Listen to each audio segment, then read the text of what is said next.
Nós vamos meditar um pouquinho hoje sobre o tempo de Deus. O tempo de Deus. O tempo de Deus nós não conhecemos.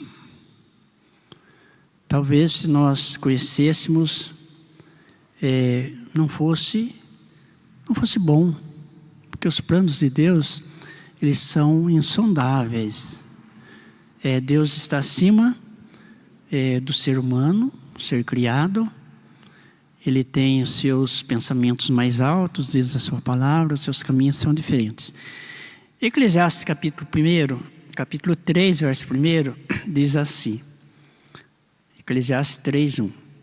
Tudo tem o seu tempo determinado. Há tempo para todo propósito debaixo do céu. E se você abrir agora em Mateus, no capítulo 7, verso 24, final do Sermão do Monte, Jesus traz uma exortação bastante interessante, edificante, mas também de responsabilidade. Ele diz aqui, todo aquele, pois, que ouve estas minhas palavras e as pratica, será comparado a um homem prudente, que edificou a sua casa sobre a rocha. Depois ele fala de um outro homem, que não edificou a sua casa sobre a rocha. Duas pessoas que tiveram a mesma oportunidade. Se a gente olhar aqui de uma maneira bem rasa, a gente vai ver que Jesus estava falando para aquelas pessoas que ouviram toda a continuação do Sermão do Monte. E eu fico a pensar que o homem prudente aqui, dito, ele constrói em terreno firme. Conhece aquele ditado, ele sabe onde pisa? Então era esse. E eu fico a pensar que ele era uma pessoa que não tinha preguiça. O terreno é duro, mas a casa vai ficar firme. Cada dia nós enfrentamos, ou nem todos os dias, mas sempre, terrenos duros. Por que é bom isso? Eu disse que os pensamentos de Deus não são os nossos, os tempos de Deus não são os nossos. Então Deus permite que a gente passe por terrenos pedregosos para que a nossa casa fique firme. E daí é no tempo de Deus que vai acontecer o resultado desse passar por um terreno duro. E eu disse sobre o tempo de Deus e sobre este homem, que ele não era um cara preguiçoso, por isso ele enfrentou o terreno duro. O outro já ao contrário. Terreno plano, terra macia, vamos construir aqui mesmo. Quando vem as tempestades sobre a vida daquele que construiu um terreno duro, ele vai sofrer o mesmo ataque da chuva e do vento, mas ele vai permanecer firme. Por que eu coloquei de início o tempo de Deus? Nós vamos ver vários textos e nós vamos aprender ou lembrar aquilo que nós já sabemos, que Deus chama pessoas no seu tempo para fazer a tarefa que Ele tem para aquele tempo. Eu me lembro de Moisés. Se você quiser abrir, acho que vai ser difícil você me acompanhar, porque eu falo rápido e os textos são bastante. Em Êxodo, no capítulo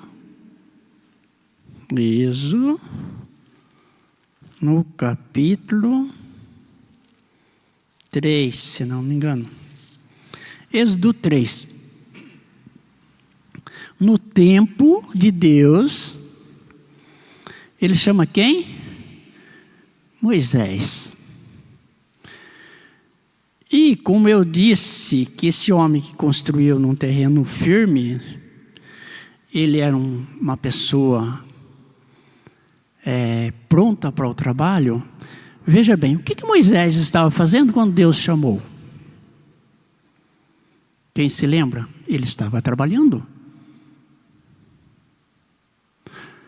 Só um parêntese, uma vez uma pessoa disse para mim o seguinte: se você precisar de uma ajuda de alguém para fazer um serviço, que seja possível que alguém te ajude, lógico.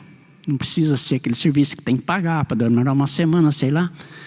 Você não procure quem está parado. Porque se ele está parado, ele não gosta de trabalho. E vocês vão ver comigo, na sequência, os nomes que eu busquei eram pessoas que estavam trabalhando. Moisés estava trabalhando. E Deus o chamou para uma tarefa. E imagine agora o terreno pedregoso que Moisés trilhou para cumprir com a tarefa que Deus colocou nos seus ombros. A princípio ele falou: não, Deus, não dá. Eu tenho problema com o faraó lá. Nem o próprio povo judeu não foram muito amigos de Moisés lá atrás. Mas Deus falou: não, você vai fazer essa tarefa, vai desempenhar isso, porque eu estou te chamando, eu estou te enviando para fazer isso. Vamos nos colocando o nosso nominho, como diz o pastor Carlos Teles, nosso nominho no meio, quando a gente for colocando. Por exemplo, Deus chamou o Moisés para uma tarefa: libertar o povo. Havia poder em Moisés para isso? Não. Tanto é que ele falou: não dá, Deus. O que eu vou falar lá? Como que eu vou enfrentar o faraó? Eles vão lembrar de tudo que eu fiz de errado lá já e não vai dar certo. Deus falou: não, é você que vai fazer. Se coloque agora no lugar de Moisés. Quando Deus nos coloca diante de uma tarefa, qual é a primeira reação nossa? Eu não sou capaz. Nossa, eu não tenho jeito para isso. Manda o Pedro fazer, manda o Mário fazer, porque eu não tenho jeito para isso. Não é isso que a gente faz? Primeira coisa, a gente não acha uma outra pessoa para substituir a gente, mas Deus está colocando o Moisés para cumprir aquele propósito dele, no tempo dele. E veja bem o tamanho da tarefa que Moisés estava recebendo: tirar o povo de Israel do Egito. Quantas pessoas tinham lá mesmo? Bastante, né? 600 mil, é isso? Quem se lembra? Eu também não. Cerca de 600 mil homens. Era essa a tarefa que Deus estava colocando nele. Ele falou: e você vai fazer por quê? Porque eu vou com você. Aí mais na frente, lá em Juízes, no capítulo 6, nós encontramos mais um homem que Deus chama. Este homem também estava trabalhando. E ele fez a mesma coisa que Moisés. Não vai dar. Senhor, não tem jeito não. Juízes 6, a partir do verso 11. O chamamento de Gideão. Não vamos esquecer que eu disse o tempo de Deus, e cada um no seu tempo, cada um com um propósito determinado por Deus. Eu disse que é para a gente ir colocando o nome da gente. Será que nós já percebemos que fomos chamados por Deus? Sim, todos nós, claro. Mas será que nós já descobrimos o propósito de Deus neste chamamento, como diz a palavra. Então veio o anjo do Senhor, assentou-se debaixo do carvalho que está em Ofra, que pertencia a Joás, a bezerelita, e Gideão, seu filho, estava malhando trigo no lagar para pôr a salvo dos midianitas. Então o anjo do Senhor lhe disse, o anjo do Senhor lhe apareceu e disse: o Senhor é contigo, homem valente. Aí o Gideão arruma um monte de desculpa. Como assim eu? Eu sou o menor da família dos meus pais, da tribo. E foi arrumando todo tipo de desculpas. Olha que interessante. Ele estava trabalhando, salvando um pouco de mantimento que os midianitas vinham e levavam naquela época. E Deus o chama. E Deus chama para fazer o quê? Para libertar o povo do poder dos midianitas. Deus chamou o Moisés para libertar o povo dele do poder de Faraó. Agora Deus chama o Gideão para libertar o povo dele do poder dos midianitas. Moisés duvidou de Deus de início, e Deus colocou diante dele algumas provas. Vocês se lembram, os irmãos se lembram, claro, que Moisés tinha um cajado na mão. Deus mandou que ele deitasse o cajado no chão, e aquele cajado virou uma serpente. Bom, com Gideão foi diferente? Não. Gideão queria ter certeza que ele não estava enganado. Aí ele fez algumas propostas para Deus. Ponha um facho de lã no sereno. Se aquela lã estiver seca, eu acredito que é o Senhor que está me chamando. Aí outro dia, tudo molhado em volta, mas a lã sequinha. Ele ficou contente com isso? Não. Ele queria mais outra prova, daí fez o contrário. Aí ele obedeceu a Deus, e nós conhecemos toda a história. E Deus o usou, como usou Moisés, para libertar o povo dos midianitas. Depois, mais na sequência, nós vemos o quê? O chamamento de Isaías. Isaías estava, o país dele estava vivendo um tempo difícil, e interessante, diferente dos outros casos, ele foi até o templo, e lá ele teve um encontro com Deus. Isaías capítulo 6. E depois de uma experiência bastante, digamos assim, diferente, a Bíblia não relata mais nenhuma experiência parecida com essa. O que Isaías fala? Eis-me aqui, envia-me a mim. Deus estava chamando Isaías para quê? Para libertar o seu povo.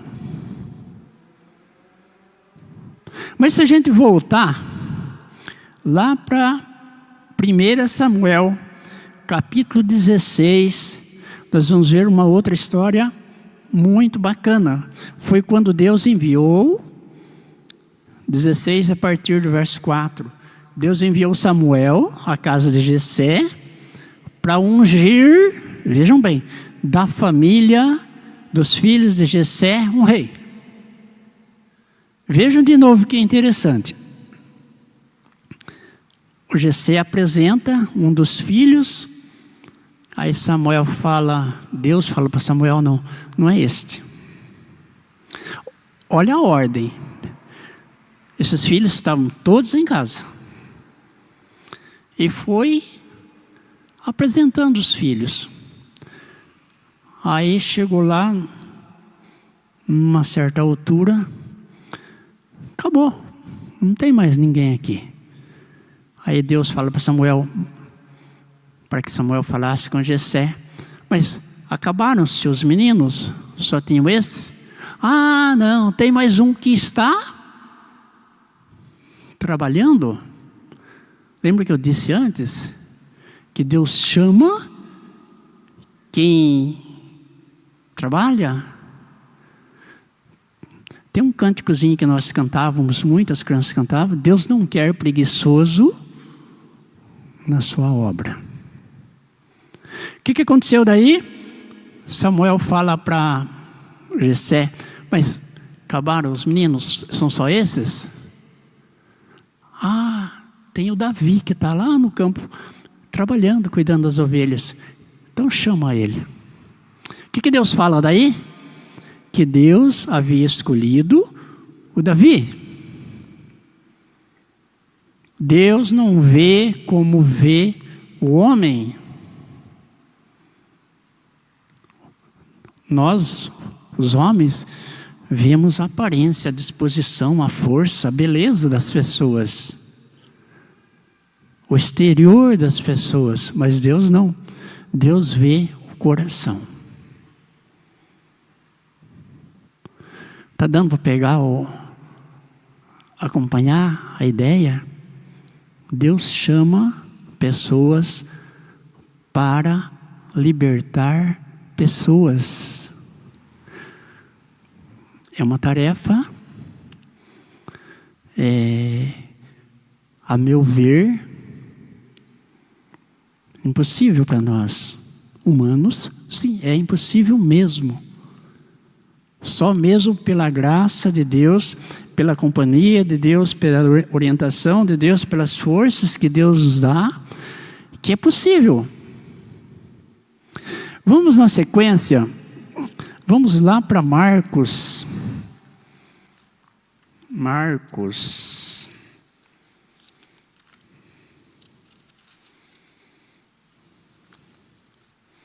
No capítulo 1, a partir do verso 16, a vocação dos discípulos.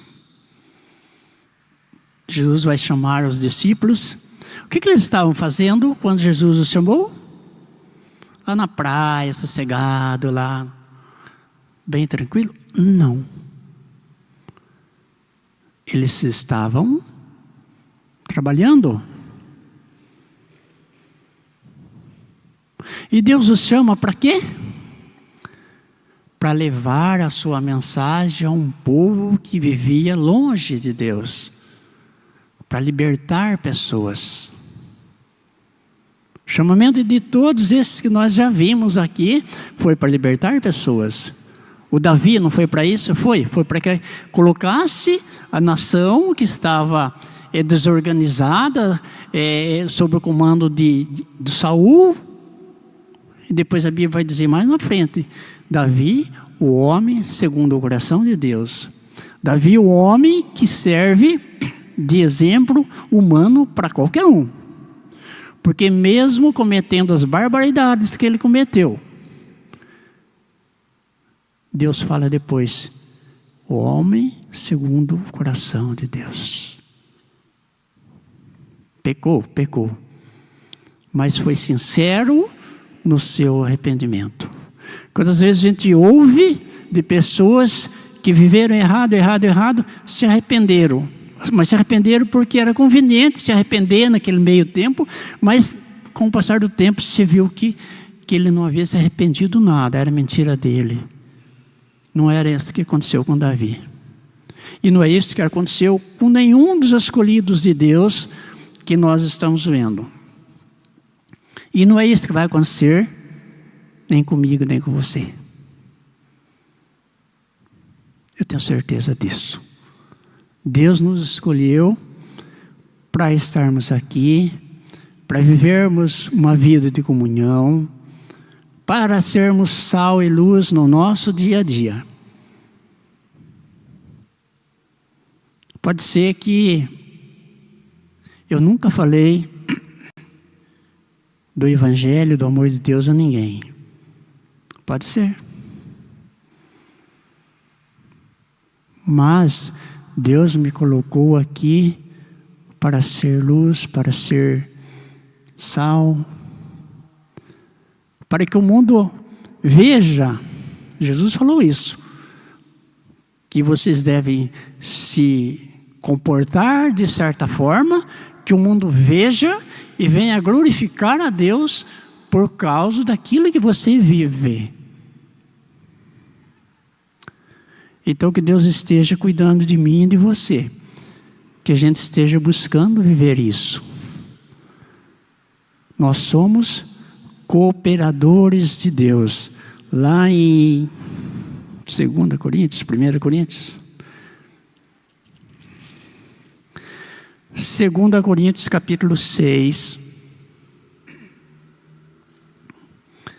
E nós, eu e você,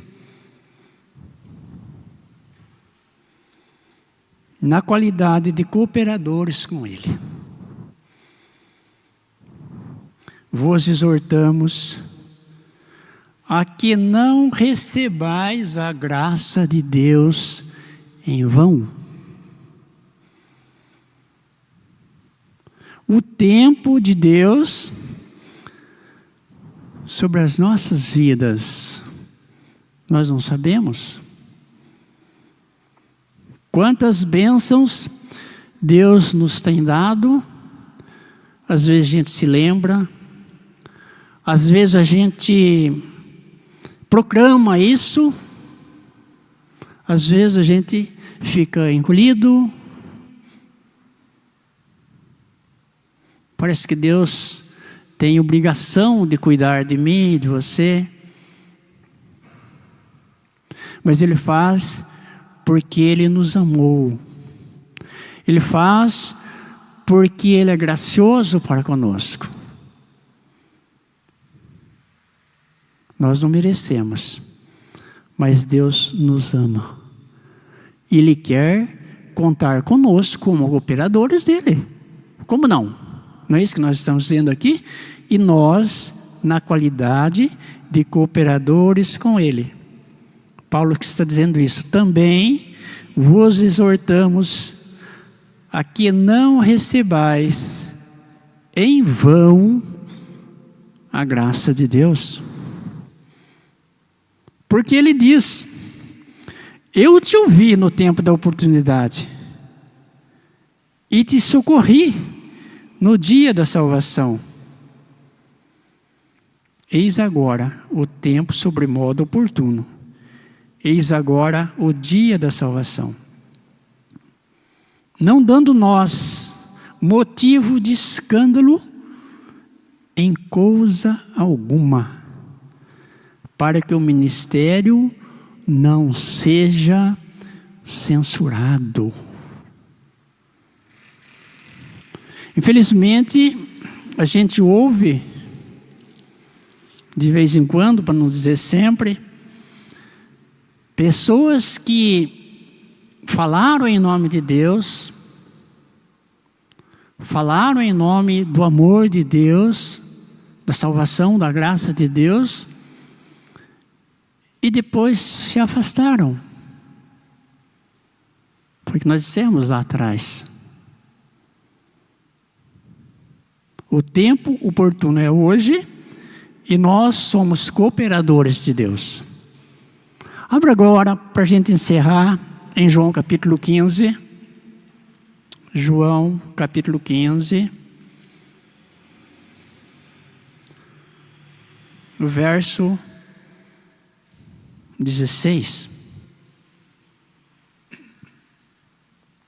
15 e 16. 14, 15 e 16. 13. Ninguém tem maior amor do que este, de dar a alguém a própria vida em favor dos seus amigos. Vós sois meus amigos, se fazeis o que eu vos mando. Já não vos chamo servos, porque o servo não sabe o que faz o seu senhor, mas tenho-vos chamado amigos, porque tudo quanto ouvi de meu Pai vos tenho dado a conhecer.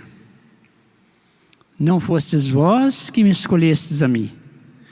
Pelo contrário, eu vos escolhi e vos designei para que vades e deis fruto, e o vosso fruto permaneça, a fim de que tudo quanto pedirdes ao Pai em meu nome, Ele vô-lo conceda.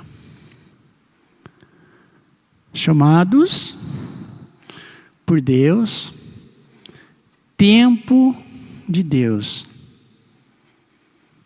Talvez eu não tenha percebido ainda que Deus tenha me usado, mas Ele tem um propósito para a minha vida.